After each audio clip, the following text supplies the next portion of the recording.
इस साल अप्रैल 2022 में वाराणसी की एक निचली अदालत ने आर्कियोलॉजिकल सर्वे ऑफ इंडिया यानी कि एएसआई को ज्ञानवापी परिसर के सर्वेक्षण का आदेश दिया, जिसके बाद इसका सर्वे हो पाया। वाराणसी के ज्ञानवापी मस्जिद में सर्वे के बाद शिवलिंग मिलने का दावा पेश किया गया। दूसरी ओर मुस्लिम पक्ष की ओर से कहा जा रहा है कि वहां मिला शिवलिंग वजू खाने में लगा एक फव्वारा है। इसके बाद स्थानीय अदालत ने उस जगह को सील करने का आदेश दिया है। वाराणसी में काशी विश्वनाथ मंदिर और उससे सटी ज्ञानवापी मस्जिद दोनों के निर्माण और पुनर्निर्माण को लेकर स्पष्ट और पुख्ता ऐतिहासिक जानकारी काफी कम है।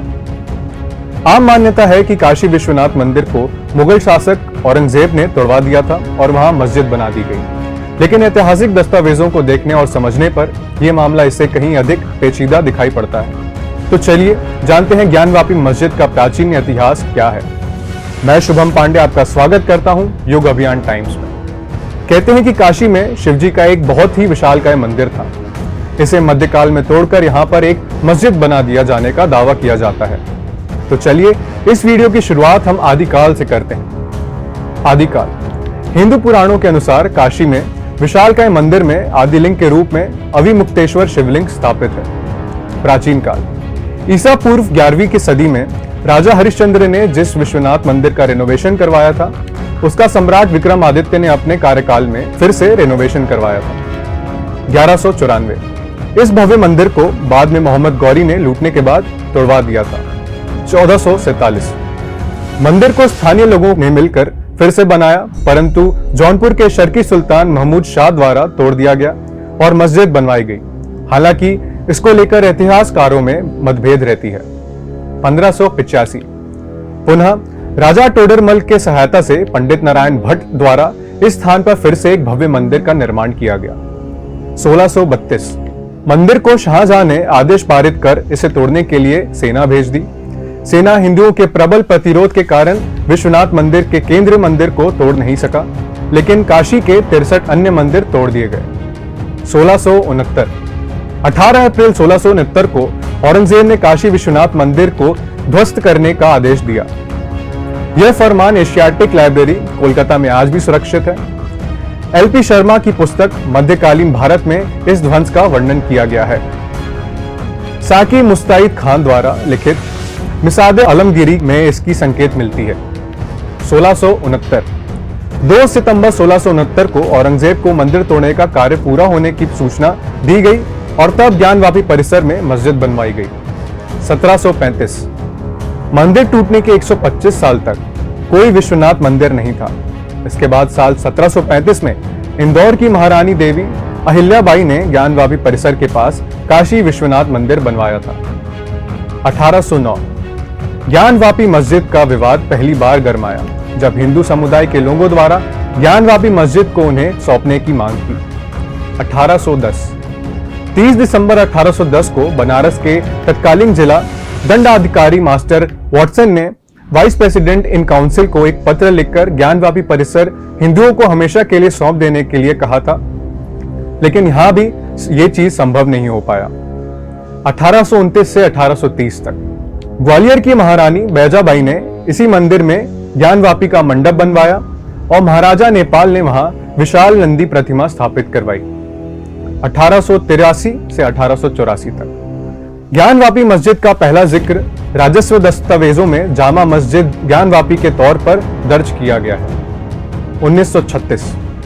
1936 में दायर एक मुकदमे पर वर्ष 1937 के फैसले में ज्ञानवापी को मस्जिद के तौर पर स्वीकार किया गया। 1984 विश्व हिंदू परिषद ने कुछ राष्ट्रवादी संगठनों के साथ मिलकर ज्ञानवापी मस्जिद के स्थान पर मंदिर बनाने के उद्देश्य राष्ट्रव्यापी अभियान बनाया। 1991 हिंदू पक्ष की ओर से हरिहर पांडे, सोमनाथ व्यास और प्रोफेसर रामरांग शर्मा ने मस्जिद और संपूर्ण परिसर में सर्वेक्षण और उपासना के लिए अदालत में एक याचिका दायर की। 1991 मस्जिद सर्वेक्षण के दायर की गई याचिका के बाद सांसद ने उपासना स्थल कानून बनाया। तब आदेश दिया गया कि 15 अगस्त 1947 से पहले अस्तित्व में आए किसी भी धर्म की पूजा स्थल को किसी दूसरे में नहीं बदला जा सकता। 1993 विवाद के चलते इलाहाबाद हाईकोर्ट ने स्टे लगाकर यथास्थिति कायम रखने के लिए आदेश दिया। 1998 कोर्ट ने मस्जिद के सर्वे की अनुमति दी जिसे मस्जिद प्रबंधन समिति ने इलाहाबाद हाई कोर्ट में चुनौती दी। इसके बाद कोर्ट द्वारा सर्वे की अनुमति रद्द कर दी गई। 2018 सुप्रीम कोर्ट ने आदेश की वैधता 6 महीने के लिए बढ़ा दी। 2019 वाराणसी कोर्ट में फिर से इस मामले में सुनवाई शुरू हुई। 2021 कुछ महिलाओं द्वारा कोर्ट में याचिका दायर की गई, जिसमें मस्जिद परिसर में स्थित श्रृंगार गौरी मंदिर में पूजा करने की आज्ञा मांगी और सर्वे की मांग की।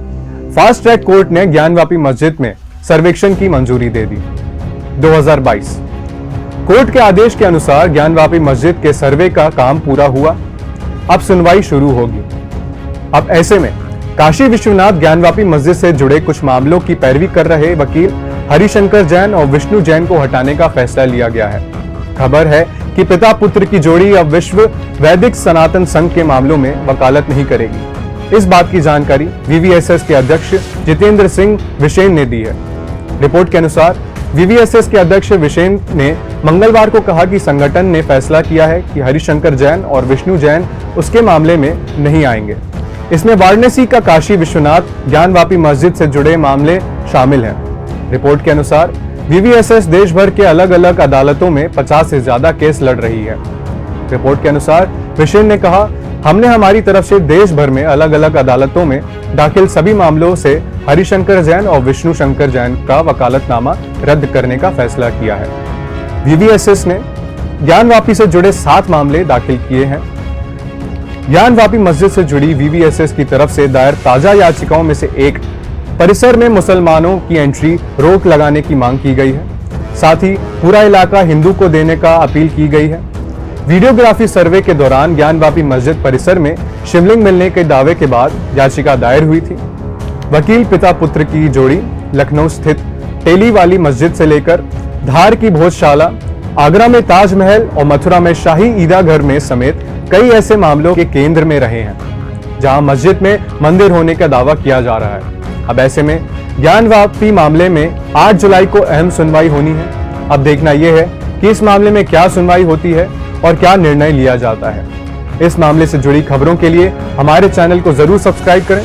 मैं शुभम पांडे, धन्यवाद।